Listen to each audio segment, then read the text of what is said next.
Hi, my name is Martha Marquez with ECG and Analyzing the Rhythm. When you analyze rhythm, you need to know, is there a P, Q, or ST every single time? You need to know how fast the rate is going. You need to know, then you can name it. So basically what I need you to do is analyze a rhythm, rate it, then name it.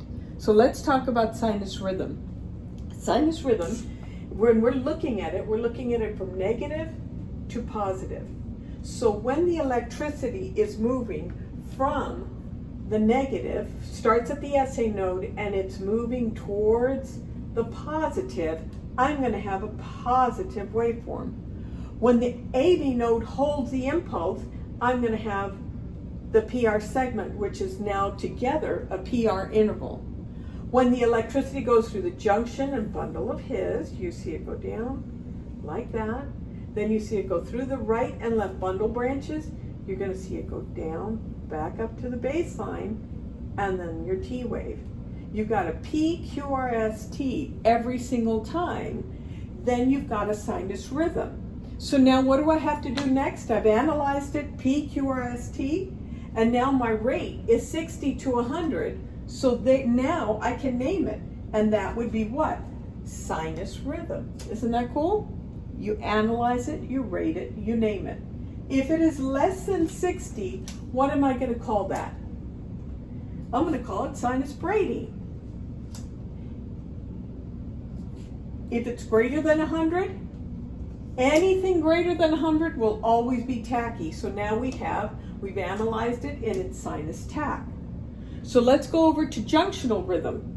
What I want you to see on junctional rhythm is the SA node is not working. Therefore, the impulse starts at the junction and moves towards the negative. So what is my P wave going to look like? It is going to be inverted. Everything else is going to be the same. And so you're going to see the QRS and the T. So P, inverted P, QRS, T. Therefore, you've analyzed it, that's a junctional rhythm. So now we're going to go over to ventricular rhythm, and then we'll go into the rates in a minute.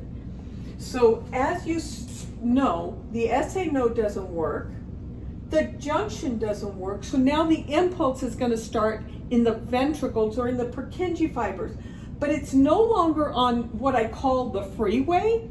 It's now going cell to cell, moving cell to cell towards a negative.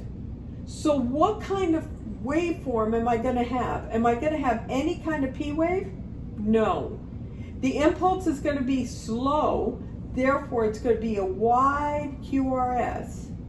Come back to baseline, you got a T wave.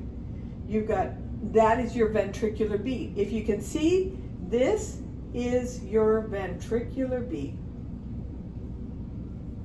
We'll talk more about different waveforms and what they look like. So there's your ventricular beat.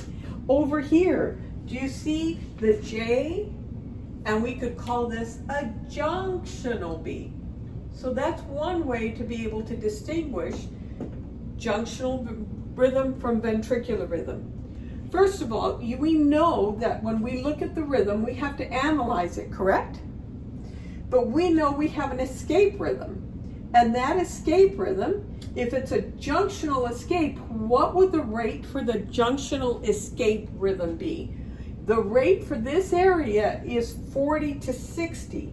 So I would have, my rate would be 40 to 60. Therefore, I can call it my junctional escape rhythm. Over on the ventricular side, you've got a rate of 20 to 40. Because it goes slower here.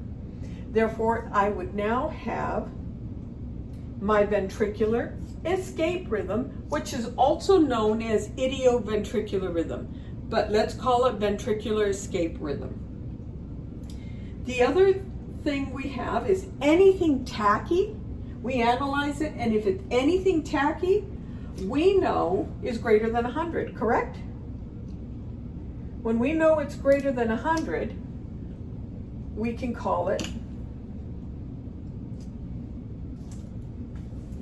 we analyze it and we see it's tachy. Anything tachy we know is greater than 100. So that would be a junctional tachycardia, correct?